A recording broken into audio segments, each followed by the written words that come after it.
Hola, buenas tardes. Mi nombre es Aleska Matos y junto a Mafud Rachel vamos a responder las preguntas del segundo parcial, donde tenemos la primera pregunta. Denominado por grupos que especialmente excluían a los campesinos y las clases bajas. Esto fue una de las causas principales que detonó la Guerra Federal, un levantamiento popular que buscaba la igualdad social y la justicia económica, liderado por figuras como Ezequiel Zamora. Económicamente, Venezuela enfrentó un estancamiento y la crisis debido a la prolongada inestabilidad política y social. La guerra y la violencia afectaron la producción agrícola y el comercio. En resumen, antes de la Guerra Federal, Venezuela vivía en una situación de dominio político, oligárquico y exclusión social de campesinos y clases bajas, con inestabilidad política como frecuentes conflictos y levantamientos. Además, la crisis económica marcada por la caída de la producción agrícola, la reducción del comercio, el aumento de la deuda externa.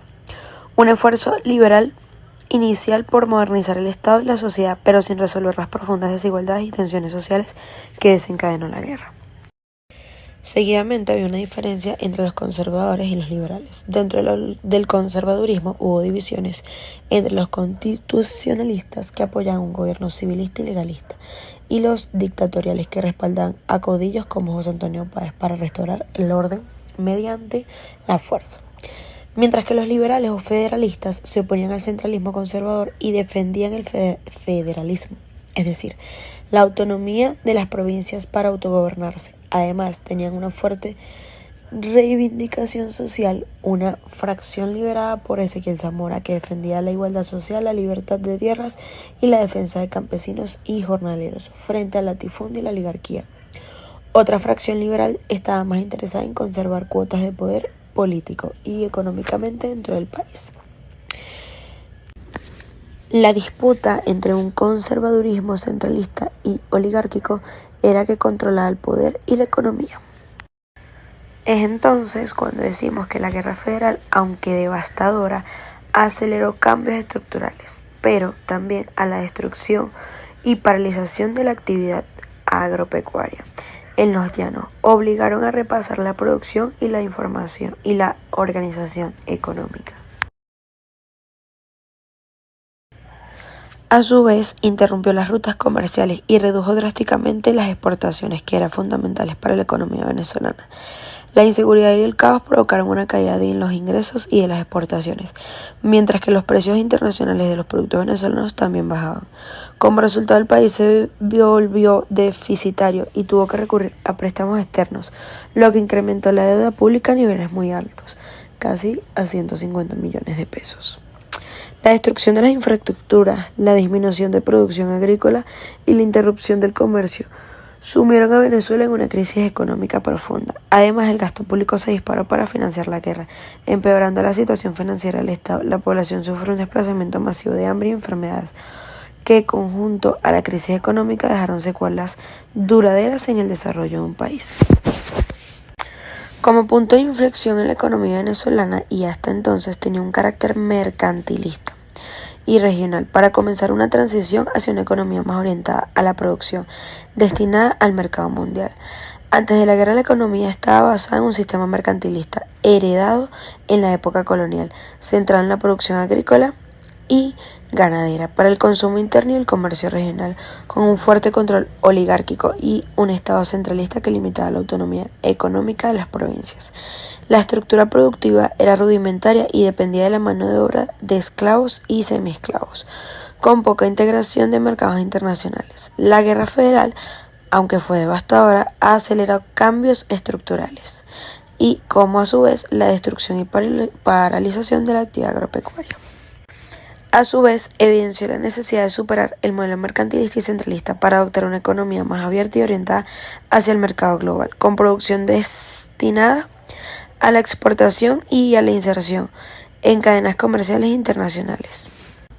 Por último, podemos mencionar que en términos sociales y políticos, aunque la guerra fue impulsada por la demanda de la justicia social y el federalismo, sus beneficios para los campesinos y sectores populares fueron limitados. Tras la muerte de líderes como Ezequiel Zamora, una coalición de terratenientes y caudillos retomó el control, manteniendo muchas estructuras de poder tradicionales y perpetuando desigualdades económicas y sociales. A su vez, a largo plazo, la guerra federal también significó un punto de inflexión, nuevamente, pero fue especial para el desarrollo posterior como fue la exportación petrolera. Sin embargo, esta transformación fue lenta y estuvo marcada por la necesidad de reconstrucción y estabilización de la guerra. En su impacto económico, la devastación y el retraso de la producción agrícola tradicional, especialmente en los llanos, además de la reducción sostenida del comercio exterior y el aumento de la deuda pública. La persistencia de desigualdades sociales y económicas como limitados avances a los sectores populares. Además, el inicio de un proceso de transición hacia una economía más orientada en el mercado mundial, aunque condicionando por las secuelas del conflicto. Ahora iremos con las principales políticas y reformas económicas implementadas por Guzmán Blanco. Determinó abrir a Venezuela a la inversión extranjera, que si bien pudo ser buena estrategia para desarrollar los recursos del país y expandir el comercio venezolano, pero también tuvo ciertas desventajas que informaremos más adelante. Fomentó la agricultura y la ganadería, impulsó la construcción de ferrocarriles con garantías generosas a las empresas extranjeras con el 7% de interés anual sobre el capital invertido, lo cual incentivaba la infraestructura en Venezuela. Creó el bolívar como moneda oficial de Venezuela. Entre las consecuencias económicas y políticas del liberalismo amarillo encontramos a nivel político que el liberalismo amarillo fue un sistema centralizado donde las elecciones eran manipuladas manteniendo un régimen autoritario. Se instituyó un sistema de bimetalismo donde el Congreso aprueba un decreto que reduce la proporción del metal oro a solo un 15%, que fue económicamente desastroso para Venezuela. Una de sus razones fue la depreciación del metal plata con respecto al oro. También la dependencia del monocultivo del café, en el que su precio era el pilar fundamental para la economía venezolana, lo que hizo a Venezuela vulnerable a las fluctuaciones de precios internacionales.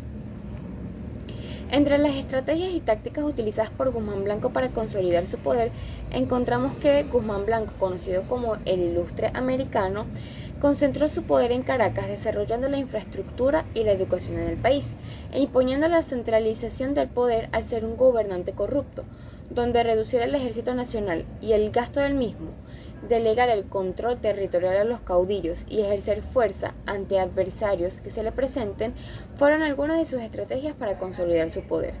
En general, las tácticas utilizadas por Guzmán Blanco, como modernizar aspectos en la infraestructura y mantener relativamente estable la economía, tenía el propósito de mostrar a un líder comprometido hacia su nación para asegurar un puesto político en el Estado. No netamente, pero en parte, pues era más o menos para mostrar que había un líder comprometido y tener como que un puesto asegurado en la política, como ya habíamos mencionado anteriormente.